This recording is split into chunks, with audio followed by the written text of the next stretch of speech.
This is CUNY TV, the City University of New York.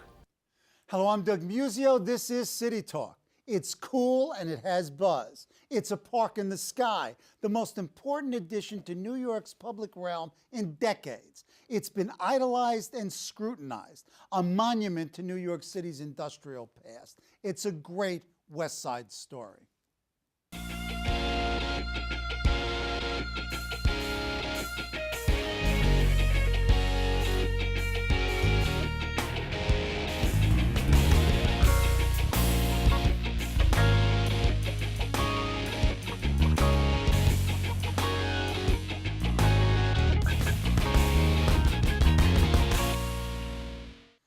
To take us on a tour of the High Line and how it became this fantastic venue are its two fathers, Robert Hammond and Joshua David. Robert Hammond is co-founder of Friends of the High Line, the nonprofit conservancy that manages the High Line. He was awarded a 2010 Rome Prize from the American Academy in Rome. He's a self-taught artist. Joshua David also co-founded the Friends of the High Line with Robert, and in 2010, he and Robert received the Rockefeller Foundation's Jane Jacobs Medal for New Ideas in Activism. A longtime Chelsea resident, Joshua is a member of the Advisory Council of Transportation Alternatives. How this happened is the subject of their recently published book, High Line, the inside story of New York City's Park in the Sky. Welcome, Josh and Robert. Thank you for that wonderful facility, and thank you for this book. Thank you for having us today. Yeah. So you walk into a community board meeting in August of 1999, and you want to find out about this High Line, and you walk in and tell us. Well, I live in the neighborhood. I've lived there for about 15 years, or 15 years before that day, and I'd never paid any attention at all to the High Line, and I was doing a magazine article about the changes that were happening in the neighborhood as the art galleries began to come to town, or to West Chelsea, and noticed the High Line and became really interested in it. And around that time, there was an article in the New York Times that it was going to be torn down. Mm-hmm. And it seemed like a real wasted opportunity to tear it down. It went for 22 blocks through 3 different neighborhoods, the West Village, West Chelsea, up to the rail yards. And the idea that you could possibly get up there and experience the city from that amazing vantage point seemed really exciting to me. So I heard about this community board meeting. It was in August. Everybody was out of town who would normally be at those. And there were what, 15, 20 people in the room? Yeah, it was a pretty small room. And the railroad was presenting a study about reuse possibilities for the High Line, but it was really slated to be torn down. And I walked in the room and I sat next to Robert. And you sat next to him, why? I sat next to him because I thought he was cute. Now you're telling me that this fantastic piece of transformation is the result of a guy being cute? Indeed, it's Chelsea. I mean, this is what happened. Now, if you had not literally sat down next to one another, do you think that it would have come together? It might have. It was a fairly. There were some people in the room that we would have crossed paths, I think, another time probably, but it helped. And you guys had no experience in any of this. I think one of you, it may have been you, said you had written Amtrak, and you had never done transportation, architecture, fundraising. So you guys start this. How do you start it?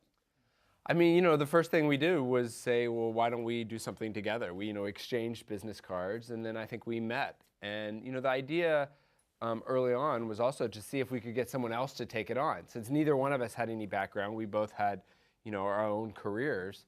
The idea was to get the Municipal Art Society, the AIA, some other group to take it on. So we started making calls around, realized that no one else really, some people were maybe interested in it, but no one else wanted to take it on. And so we realized we need to do it ourselves. And you create this organization and you put together these funders. I mean, it's really a classic case study of political advocacy and strategy. And as a political scientist and journalism professor, I'm going to use it. This past Sunday, my wife and I walked the 20 blocks down and the 20 blocks back. Thousands of people holding hands, sunshine, kids. The design really influences people, how people interact with one another. You walk it. What's your sense? I mean, you're walking along and it's done. what? Well, I think you've hit on the thing that's the most exciting to both Robert and me, is the way that people occupy the space and the kind of experience that they're having. It's an incredible social environment. We spent a lot of time thinking about the design details, how this bench was going to be shaped and how that railing was going to be shaped and how the plantings were going to look. But ultimately, it was all in the service of creating a social place in New York City where people could come together, and it's really turned out to be Yeah, and one of the amazing things was people holding hands, and that sort of struck me, that you really don't see that a lot with, you know, adults of all kinds of different ages and kids doing that. And also, it's the way it's done with the various areas. It's really, okay, so let's go back. So you finally get, explain that the first time you see it from above and not from below. Well, I mean, I'd first fallen in love with it from the street. I love this sort of industrial relic, these sort of rusting I-beams right in the middle of the city. But then we called up the railroad and asked for a tour. And when we first went up there, we walked out, and there was 1.5 miles of wildflowers running right through the city. And, you know, it was this juxtaposition of sort of this wildscape on this industrial structure right in the middle of Manhattan, with views of the Empire State Building, the Statue of Liberty, the Hudson River. And that's really where I knew that we had something really special here. And then a world famous photographer takes a series of photographs over the course of a year. Talk. That's right. Joel Sternfeld did this incredible series of photography. And I think one of the things that was really challenging for us in the beginning was that nobody could see what was up there. There was this incredible natural landscape, an incredible resource, over 7 acres connecting 22 blocks, but nobody could get up there, nobody could see it. And when we took pictures of it, our pictures didn't look so great. And so Joel came up and did this incredible body of work over the course of a year, all 4 seasons, did a gallery exhibition of it right at the moment where the demolition effort was at its peak, published a book right at that same moment. And so those photographs had a really And the major photographs, effect some of them are audience. on your website as well as in his book. And obviously that website, we've been talking about it, is fabulous. You've got to go to the website. The videos, the visuals, it's really excellent. Okay, so you mentioned it's going to be demolished. The business owners don't want it because they can't develop. The Giuliani administration is certainly not friendly. The chairman of the City Planning Commission is against it. So, well, you know. Yeah, I mean, so it's hard for people to imagine now because the High Line's, you know, very popular. Sure. But at the time, really no one wanted it, and Mayor Giuliani really wanted to tear it down. So, you know, our first goal was just to preserve it, just stop it from being demolished. And so we had to sue the city.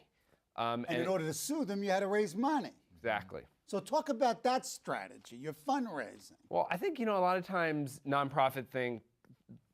people starting nonprofits think raising the money is the worst part, or, you know, it's just something you have to do. But really, it's an incredible organization building tool. Sure. It helps to actually create the organization, because when someone gives $5, $500, $5,000, they become more vested in the project and, you know, are willing to show up at community meetings, show up at City Hall, show up at rallies, write letters, in addition to give money.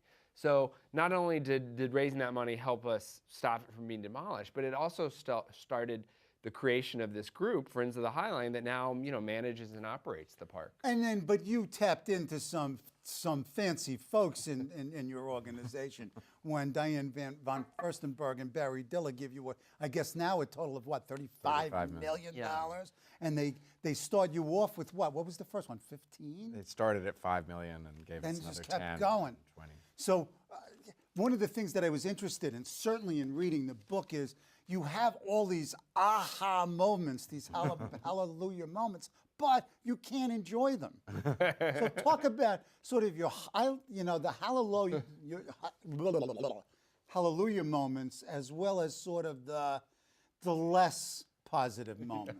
There were a lot of great successes along the way, but as you've said, we've been on such a crazy time track to push it forward and get it done that sometimes you just have to keep going. But I think the first really big one there were two that came sort of close together. One was that we won this Article 78 lawsuit that stopped the city from signing on to this demolition agreement. And then shortly thereafter, Mayor Bloomberg had come into office, and so it was a new mayoral administration, and he allowed us to argue the case for the High Line. And at the end of his first year in office, he switched city policy to one in favor of the High Line. So that was a huge victory. And you guys had allies on both sides of City Hall, sort of the left side, the mayor's side, and the right side, City Council. Talk about both of those sides. Yeah, I mean, the City Council has been behind us since the very beginning. So first, our first two earliest supporters were Gifford Miller, who was the former speaker, but even before he was speaker, he was a city council person. And he and Christine Quinn, who was our local representative in the neighborhood, again, before she was speaker, were our first two allies. They got Peter Vallone on board, and so they actually signed on to the lawsuit. The city council signed on to the lawsuit when we were suing the other side of City Hall with Mayor Giuliani. And then when Bloomberg came on board and Gifford became speaker, it was just, it's rare that you have both sides of City Hall in agreement on a project. And it really helped move us to really fast track the project. Go ahead. And at the same time, Amanda Burden, who'd been on the Planning Commission but was not commissioner, and had been sort of a minority voice on the commission in favor of the High Line, while the commission as a whole was under Giuliani in favor of tearing it down.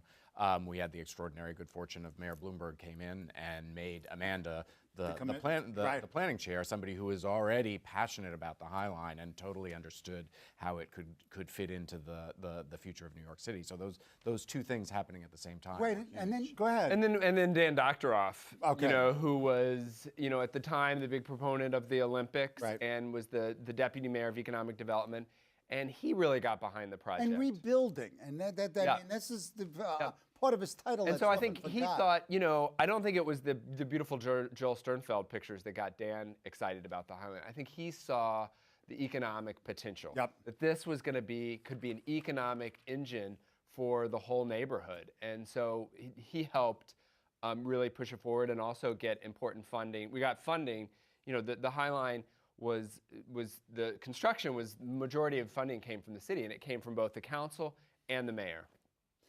So reading the book and reading the clips and talking to you guys, this story is a lot of different stories. Is it a park story? Is it a preservation story? Or is it, you just suggested, as most things become in New York, a real estate story? Or is it all of those stories? I think it's all of them. It's also art.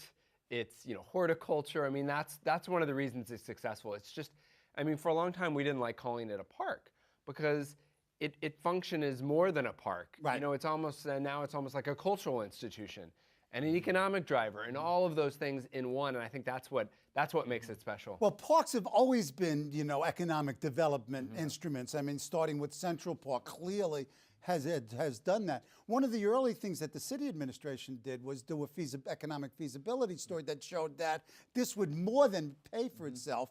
Talk about that and what it really is generating now in terms of income and development. Yeah, so back in 2002, we did an economic feasibility study to show, it was when we were still trying to convince the city that this made sense. And we found the study that we put together, which at the time we thought was very optimistic, we thought it would cost $100 million to build, and it would generate about $250 million. Right. And we got the study wrong. It cost $150 million to build, and it's already generated $2 billion in development, private development right now, and we estimate it'll create about $900 million in incremental tax revenues for the city over 20 years. Wow. Now let's step back and actually look at the High Line.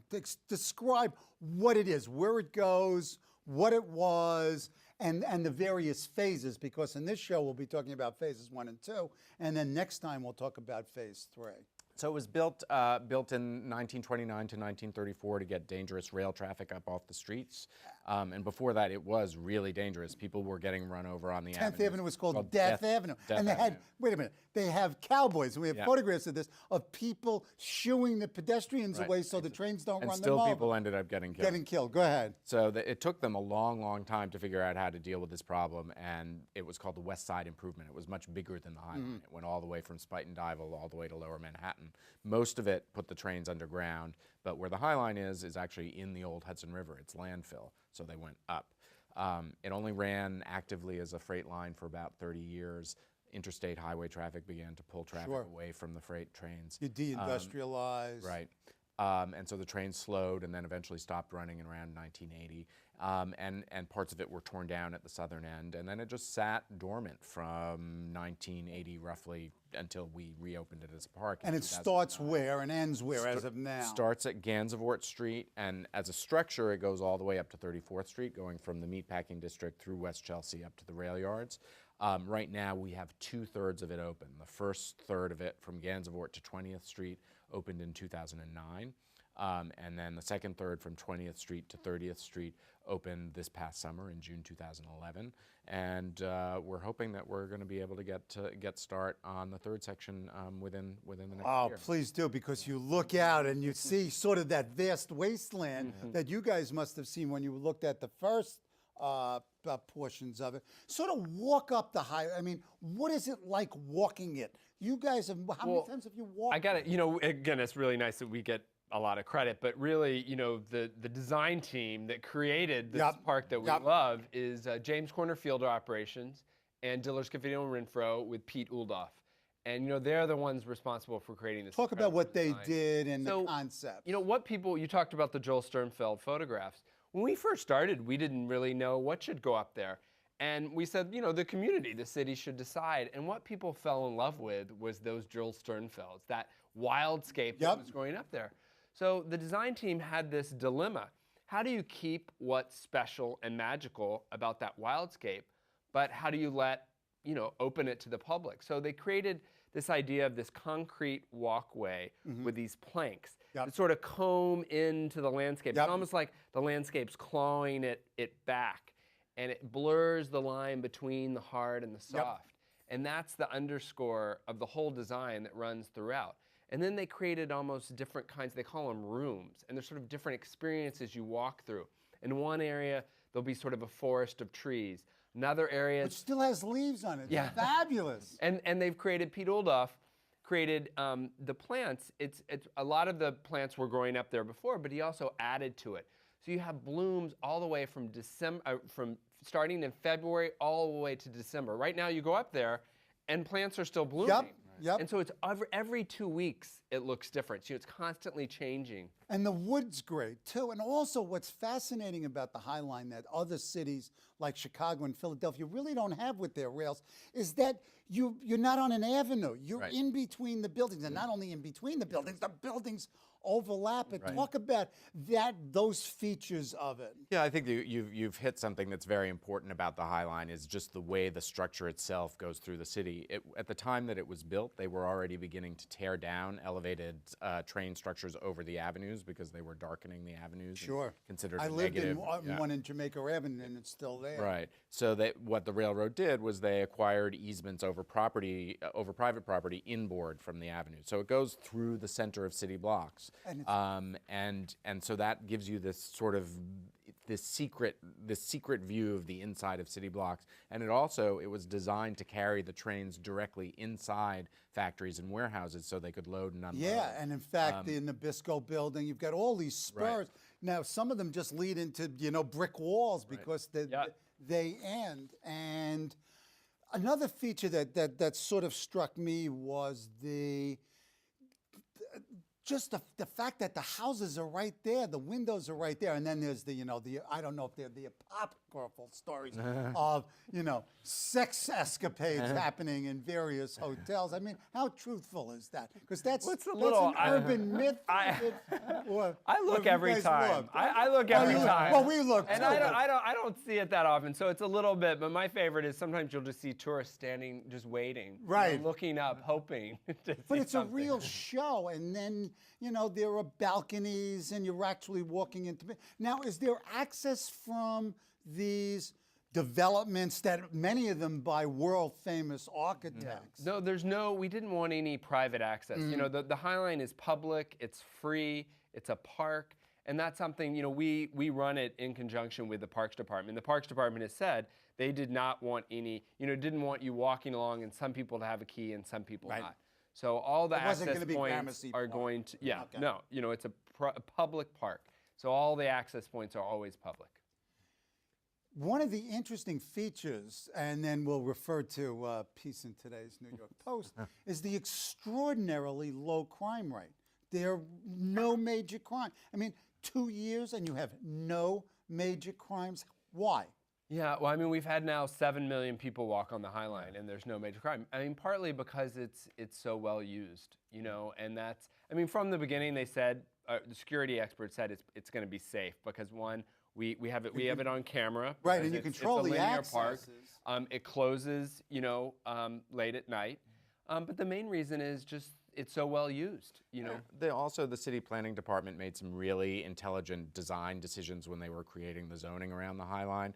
They required, in some places, the buildings to come close to the High Line so that there were eyes on the park. Well, I mean, it's classic Jane Jacobs. Exactly.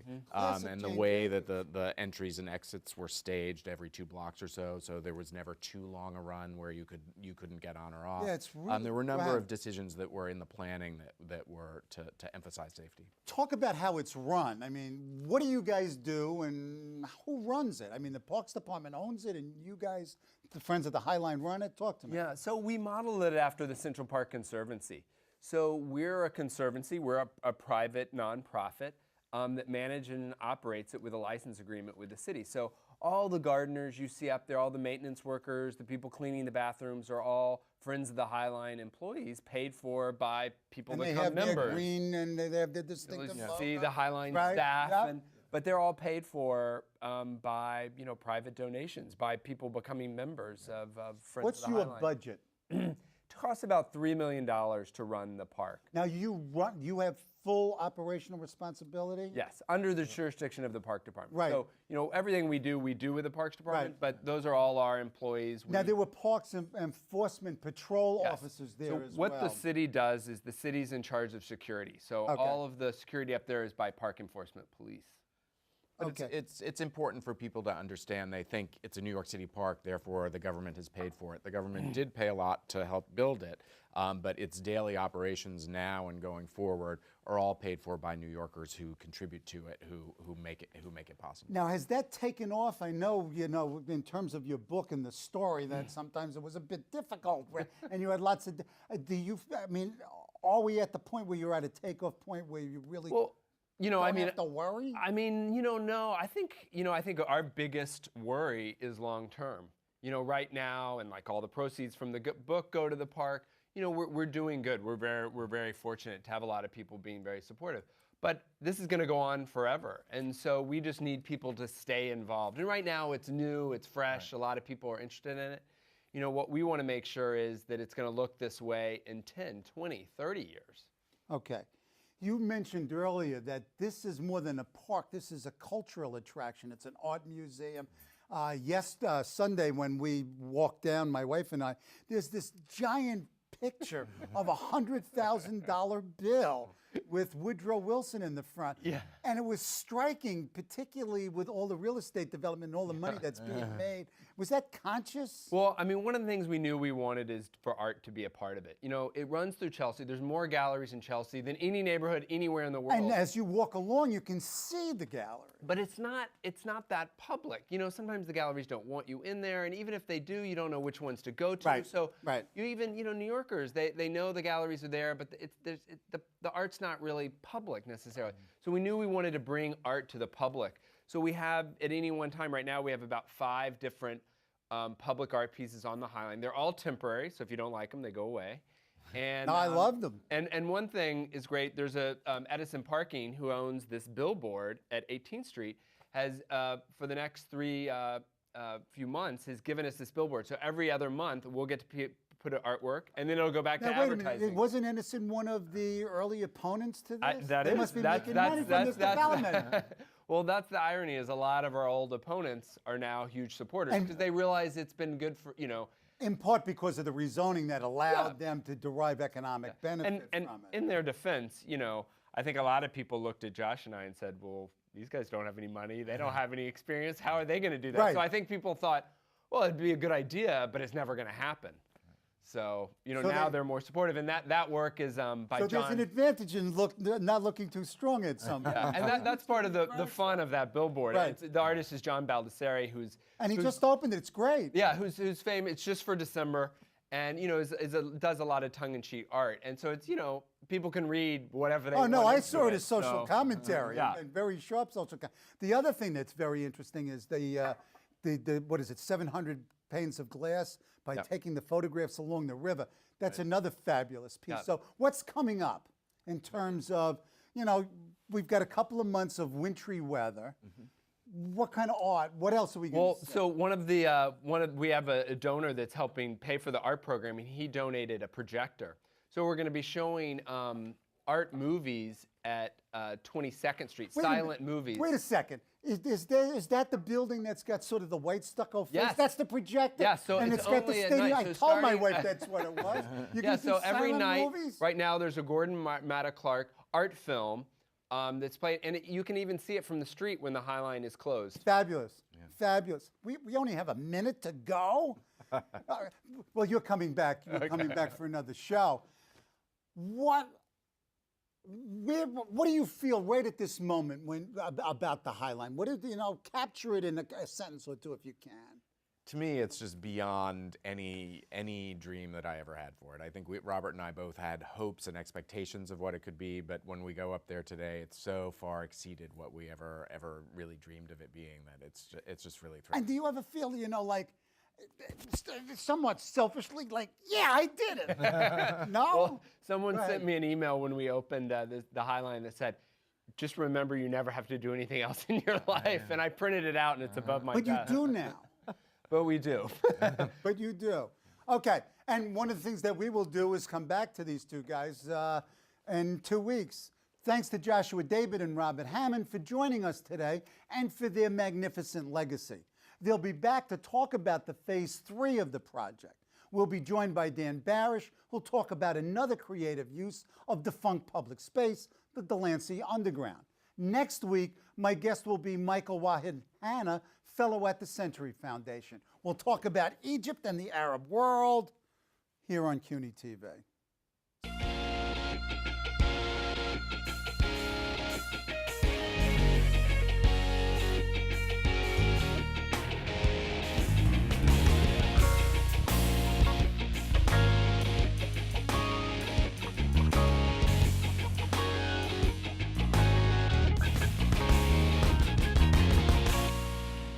Hello, I'm Doug Muzzio. Let us know what you think about this show. You can reach us at CUNY.TV. When you get there, click on the bar that says Contact Us and send your email. Whatever it is. Thanks, no thanks, obnoxious, do it. Send it.